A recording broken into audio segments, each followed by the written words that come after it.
The worn brass bell above the door of the Green River Animal Shelter in rural Kentucky jingled as Mia's mother, Sarah, gently pushed her wheelchair inside. Mia's hands rested quietly in her lap, her long, chestnut brown hair pulled back with a sky blue ribbon that seemed to dance with the spokes of her wheels. "Are you absolutely sure about this, sweetie?" Sarah asked softly, her voice thick with barely concealed worry. Mia nodded. "I just want to see the dogs, Mom," she said in a near whisper, her gaze already wandering down the long, linoleum-tiled hall. What a girl in a wheelchair insisted on getting to know the most feared dog in the shelter. No one thought it was a good idea, not even for a second. The staff had warned her again and again, stay clear of that one. But Mia had ignored all the warnings, her focus singular, her determination absolute. They all held their breath as she rolled closer to his cage, every volunteer and handler bracing for the worst. But instead of the expected lunge, instead of the snapping jaws, the bulldog did something no one had ever witnessed. What happened next stunned the entire shelter and became a story that melted hearts across the nation, making it the ultimate dog adoption success story.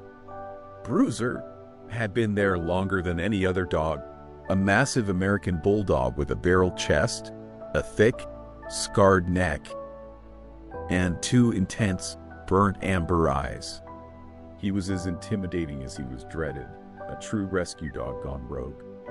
On his kennel card, someone had hastily scribbled an angry red marker, "Aggressive.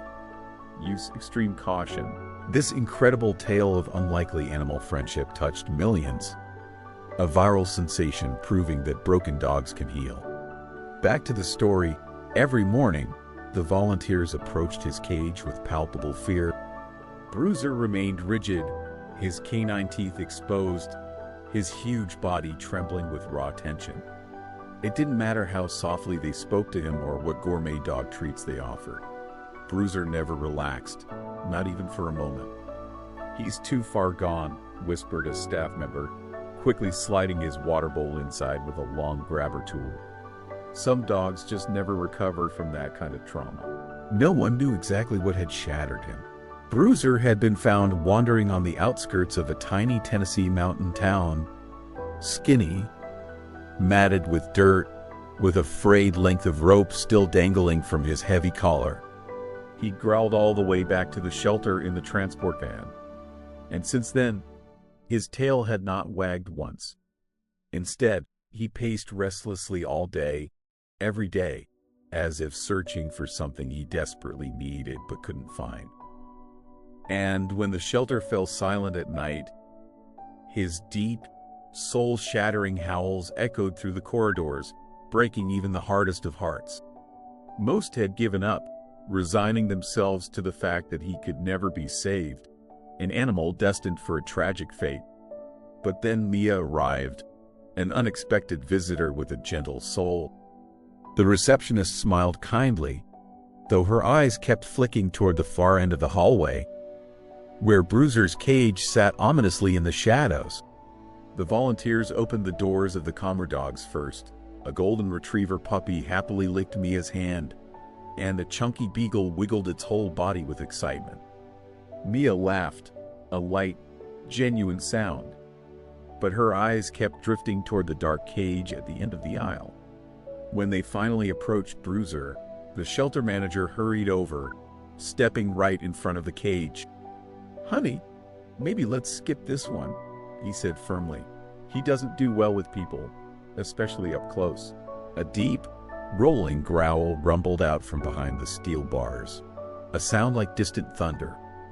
Mia tilted her head, listening intently. She couldn't see his teeth, but she could clearly hear the profound pain and deep-seated fear behind the noise. "I want to meet him," she whispered. Her mother froze. "Mia, please." But Mia's eyes wouldn't leave the cage. Something in her calm, unwavering voice made everyone else step back, an instinctual recognition of a pivotal moment. Sarah hesitated, then slowly, agonizingly pushed her daughter's chair forward until it rested alone, mere inches from Bruiser's cage. The growl intensified, his massive body tensed, and his amber eyes fixed on the motion of the wheelchair's tires.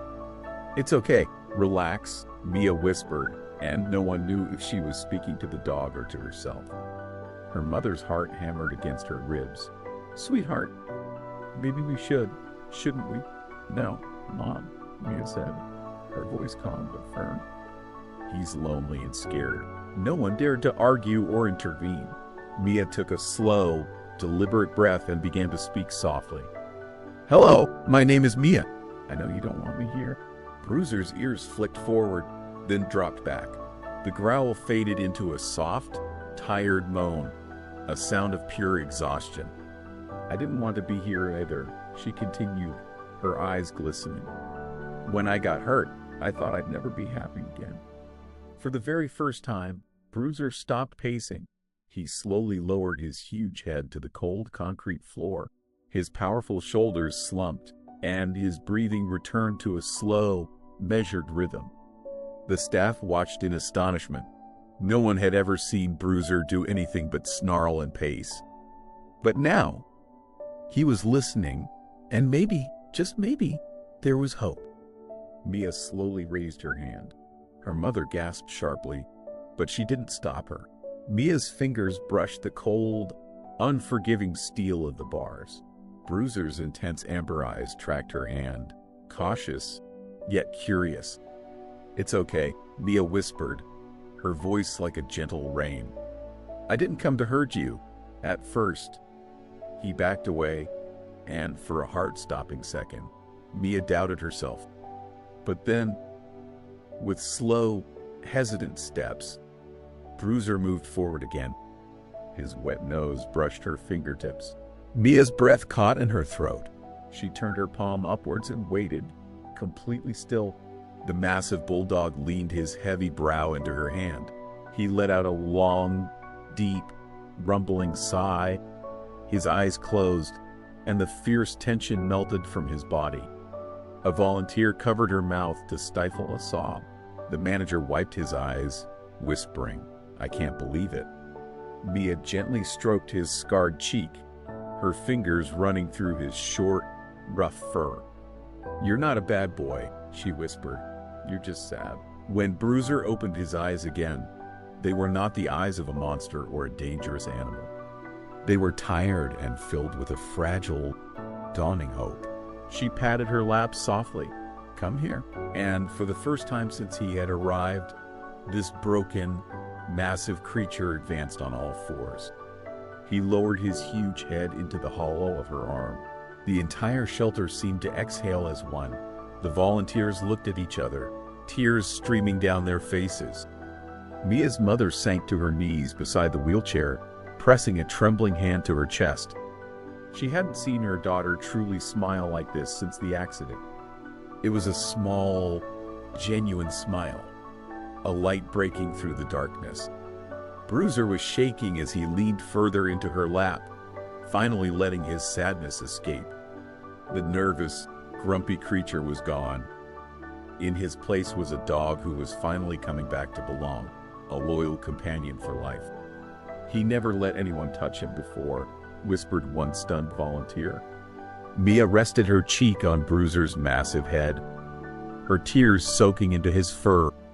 "You were waiting for someone to love you," she murmured. "And I was waiting for you." Bruiser let out a final, deep sigh of relief and closed his eyes in perfect peace. That afternoon, when Sarah signed the adoption papers, no one said a word about caution or danger. Everyone knew an inexplicable miracle had occurred, a true second chance for a disabled girl and a rescue bulldog. Weeks later, Bruiser walked proudly next to Mia's wheelchair, matching his slow, steady pace down a quiet suburban street in Raleigh, North Carolina. Neighbors stopped to watch them, often with tears in their eyes, and in that small community, everyone agreed. The day Bruiser met Mia was the day they both finally came back to life, proving that unconditional love is the best medicine. If this heartwarming dog rescue story touched your heart, just imagine how many more real-life animal adoption narratives we still have to share. Subscribe to Whisker Tales, hit the bell icon, and join us for every new episode of Courage, Loyalty, and Second Chances. Because every life deserves to be remembered,